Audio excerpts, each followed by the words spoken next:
কোনো চোর যদি এই সিন্ধুকের তালা ভাঙতে চায়, একটি দুটি না 89টি তালা ভাঙতে হবে। নবাবদের এই বিশাল সিন্ধুকে নাকি ছিল 89টি তালা।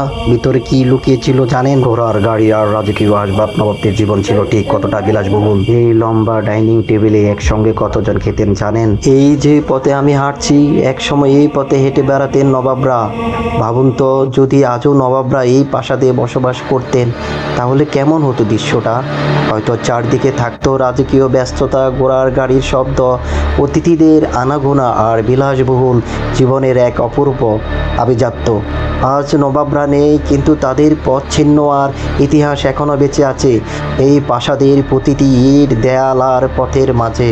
আসসালামু আলাইকুম। আজকের ভিডিওতে আমরা জানব নবাবদের ইতিহাস। নবাব কারা ছিলেন, কিভাবে তারা বাংলার শাসক হলেন, তাদের শাসনামলে কি কি গুরুত্বপূর্ণ ঘটনা ঘটেছিল এবং শেষ পর্যন্ত কিভাবে তাদের শাসনের অবসান হলো। এসব বিষয় সহজ ভাষায় আলোচনা করব। তাহলে চলুন শুরু করা যাক। চারদিকে বিশাল খোলা প্রাঙ্গণ, সবুজ গাছপালা আর নানা রঙের ফুলে ঘেরা এই রাজপ্রাসাদ একসময় ছিল নবাবদের গৌরবের প্রতীক। সময়ের সঙ্গে সঙ্গে অনেক কিছু বদলে গেছে। হয়তো নবাবদের আমলে এখানকার পরিবেশ ছিল আরও জাঁকজমকপূর্ণ, আরও রাজকীয়। আর সেই রাজপ্রাসাদ ইতিহাসের সাক্ষী হয়ে জাদুঘর হিসেবে দাঁড়িয়ে আছে। কিন্তু এর প্রতিটি দেয়াল, প্রতিটি কক্ষ আর প্রতিটি পথ এখনও যেন অতীতের গল্প শোনায়। এই ভিডিওতে জানবেন কিভাবে নবাবরা এখানে বসবাস করতেন, কিভাবে এই প্রাসাদের নাম হলো আহসান মঞ্জিল, এর ইতিহাস কি আর ভিতরে কি কি সংরক্ষিত আছে। চলুন একসঙ্গে ঘুরে দেখি বাংলাদেশের ইতিহাসের অন্যতম ঐতিহাসিক এই রাজপ্রাসাদ আহসান মঞ্জিল। ঢাকার বুড়িগঙ্গা নদীর তীরে অবস্থিত একটি ঐতিহাসিক প্রাসাদ। এটি ছিল ঢাকার নবাব পরিবারের আবাসস্থল এবং 19 শতকে পূর্ব বাংলার অন্যতম গুরুত্বপূর্ণ রাজনৈতিক ও সামাজিক কেন্দ্র। মূল ভবনটি প্রথমে ফরাসি বণিকদের একটি কুঠি ছিল। পরে জমিদার খাজা আলিমুল্লাহ এটি ক্রয় করেন এবং নবাব পরিবারের আবাস হিসেবে গড়ে তোলেন। তার পুত্র খাজা আব্দুল গনি প্রাসাদটির ব্যাপক সংস্কার করেন এবং তার পুত্র খাজা আহসানুল্লাহ এর নামানুসারে এর নাম রাখেন আহসান মঞ্জিল। 1888 সালের একটি ভয়াবহ ঘূর্ণিঝড়ে ভবনটি ক্ষতিগ্রস্ত হয়। পরে এটি পুনর্নির্মাণ ও সংস্কার করা হয়। ব্রিটিশ আমলে নবাব বাড়ির রাজনৈতিক, সামাজিক ও সাংস্কৃতিক কর্মকাণ্ডের কেন্দ্র হিসেবে পরিচিত ছিল। পাকিস্তান আমলের পর ভবনটি অবহেলিত হয়ে পড়ে, কিন্তু পরে বাংলাদেশ সরকার এটি সংরক্ষণের উদ্যোগ নেয়। বর্তমানে এটি একটি জাদুঘর হিসেবে পরিচালিত হচ্ছে, যেখানে নবাব পরিবারের ব্যবহৃত বিভিন্ন ঐতিহাসিক নিদর্শন সংরক্ষিত আছে। এই প্রাসাদের প্রতিটি কোণে লুকিয়ে রেখেছে ইতিহাসের অজানা গল্প। শেষ পর্যন্ত দেখুন। নবাব পরিবারের সদস্যদের এক ভবন থেকে অন্য ভবনে বাইরে না নেমে নিরাপদে চলাচলের জন্য ব্যবহৃত হতো। নারী সদস্যরা যাতে গোপনীয়তা বজায় রেখে এক অংশ থেকে অন্য অংশে যেতে পারেন সে সুবিধা ছিল। কখনো কখনো এটি নবাব পরিবারের ব্যক্তিগত চলাচল ও কর্মচারীদের নির্দিষ্ট যাতায়াতের পথ হিসেবে ব্যবহার হতো।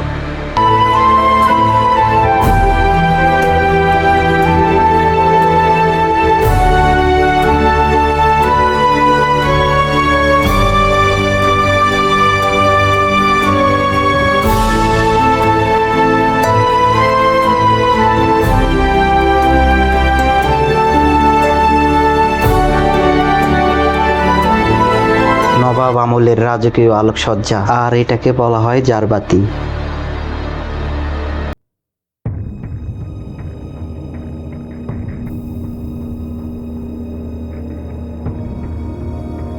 বিশাল ডাইনিং টেবিল, কক্ষটির ঠিক মাঝখানে একটি বিশাল লম্বা খাবার টেবিল সাজানো রয়েছে। এর দুই পাশে একসাথে অনেক মানুষের বসার জন্য প্রচুর কাঠের চেয়ার রয়েছে, যা তৎকালীন বড় বড় সবার কথা মনে করিয়ে দেয়। এই ঘরে ঢাকার নবাবরা তাদের পরিবার নিয়ে রাতের খাবার খেতেন এবং বিদেশি অতিথিদের সম্মানে রাজকীয় ভোজের আয়োজন এই কক্ষে করা হতো। আপনারা এখানে হাতির মাথার খুলি দেখতে পাচ্ছেন। নবাব পরিবার হাতি ব্যবহার করত শুভযাত্রা, অতিথি অভ্যর্থনা এবং বিশেষ অনুষ্ঠানে। তাদের নিজস্ব হাতিশালা ছিল, যেখানে রাজকীয় হাতি রাখা হতো। কাছের শোকেসের ভিতরে সাজিয়ে রাখা এই জিনিসগুলো হলো নবাব আমলে ব্যবহৃত রাজকীয় চিকিৎসার সরঞ্জাম ও মেডিকেল ইনস্ট্রুমেন্টস। 19 শতকের ঢাকার নবাবদের ব্যক্তিগত চিকিৎসার জন্য এবং তাদের পারিবারিক চিকিৎসকদের ব্যবহারের জন্য এই উন্নত সরঞ্জামগুলো মূলত ব্যবহার করত।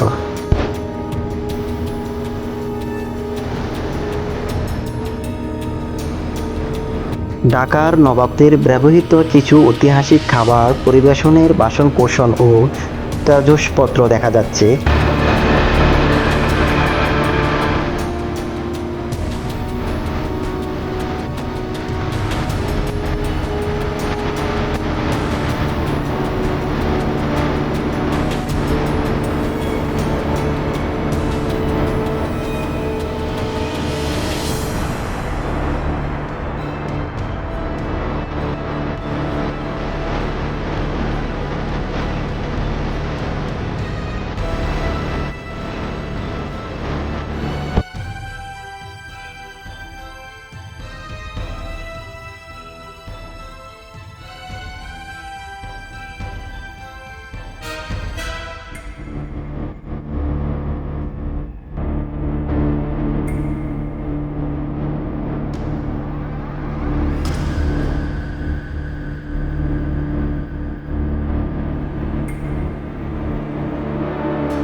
এই কক্ষটি নবাব পরিবারের সদস্য ও তাদের অতিথিদের বিনোদনের জন্য ব্যবহৃত হতো। ব্রিটিশ আমলে বিলিয়ার্ড ছিল অভিজাত সমাজের একটি জনপ্রিয় খেলা। নবাবরা অবসর সময়ে এখানে খেলতেন এবং অতিথিদের আপ্যায়নের অংশ হিসেবে খেলায় অংশ করতেন। আমরা এখন এখানে দেখতে পাচ্ছি লোহার লকার, প্রতিটি ছোট দরজায় নম্বর দেওয়া আছে। এটি নবাব পরিবারের মূল্যবান গহনা, সোনা, রূপা, গুরুত্বপূর্ণ দলিল, নগদ অর্থ ও অন্যান্য দামি জিনিস সংরক্ষণের জন্য ব্যবহৃত হতো। প্রতিটি খোপের আলাদা তালা ও চাবি ছিল, যাতে এক খোপ খুললে অন্য খোপ খোলা না যায়। এই ধরনের লোহার বোল্ট সে সময় খুবই আধুনিক নিরাপত্তা ব্যবস্থা হিসেবে বিবেচিত হতো। আহসান মঞ্জিলে সংরক্ষিত এই বোল্টটি নবাব পরিবারের সম্পদ রক্ষার ঐতিহাসিক নিদর্শন হিসেবে এখন জাদুঘরে প্রদর্শিত হচ্ছে।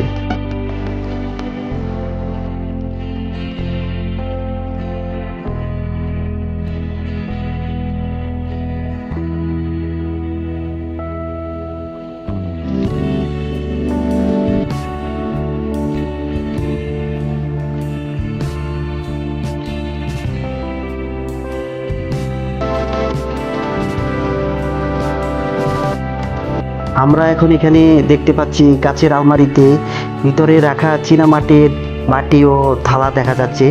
এগুলো নবাব পরিবারের ব্যবহৃত ডিনার সেট।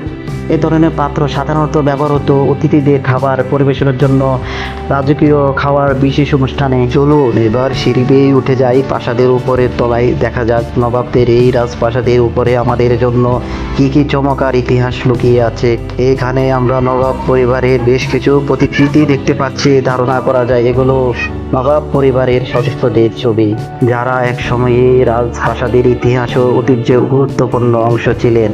আমরা এখানে দেখতে পাচ্ছি আহসান মঞ্জিলের প্রদর্শনী, কেসে রাখা পুরানো মুদ্রা, সিলমোহর বা প্রশাসনিক ব্যবহারের দাতব নির্দেশন বলে মনে হচ্ছে।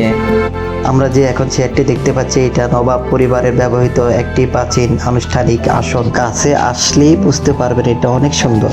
এখানে নবাবদের সময়কার ব্যবহৃত কিছু ঐতিহাসিক অস্ত্র সংরক্ষণ করা হয়েছে। কাছের ভিতরে রাখা এই তলোয়ার ও বর্ষগুলো সে সময়ের ঐতিহ্য এবং রাজকীয় ক্ষমতার প্রতীক।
চারদিকে চোপা আর আরাম কেদারা, যেখানে অতিথিরা বসতেন।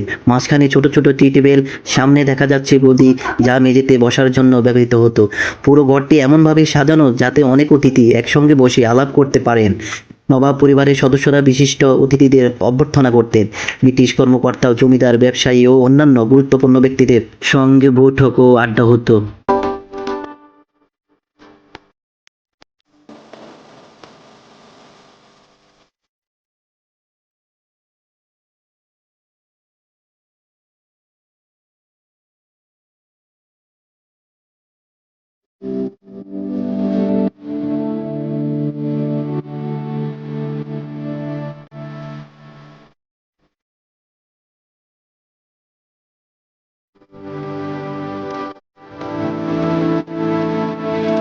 এটা বিনোদন ও আয়োজনের কক্ষ ছিল।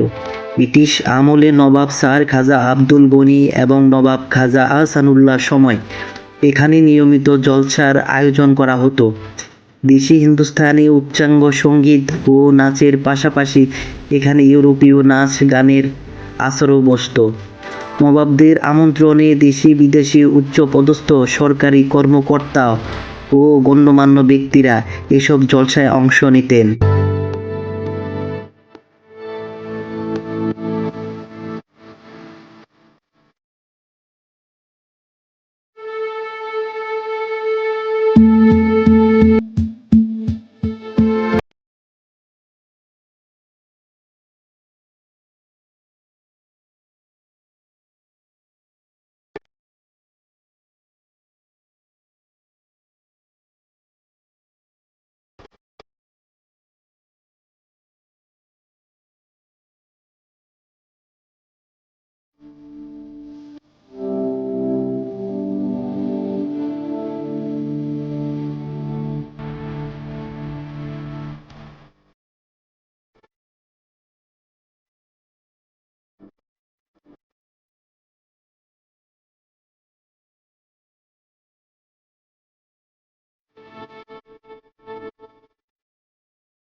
মোটর গাড়ি বা আধুনিক যানবাহন আসার আগে ঢাকার নবাবরা যাতায়াত, রাষ্ট্রীয় কোচওয়ান ও বিশেষ কোনো অনুষ্ঠান বা শোভাযাত্রার অংশ নেওয়ার জন্য এই ধরনের বিলাসবহুল ঐতিহ্যবাহী ঘোড়ার গাড়ি ব্যবহার করতেন। আহসান মঞ্জিলের সামনে বুড়িগঙ্গা নদী থাকা নবাবরা এটি দিয়ে নদীতে ঘুরে বেড়াতেন, হাওয়া বদল করতেন এবং দূর দূরান্তে যাতায়াত করতেন। আমরা ছবির মধ্যে যেসব কিছু দেখতে পাচ্ছি এসবগুলো নবাবরা ব্যবহার করতেন।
নবাবী আমলে একটি ঐতিহাসিক বাথরুম বা গোসলখানা দেখা যাচ্ছে।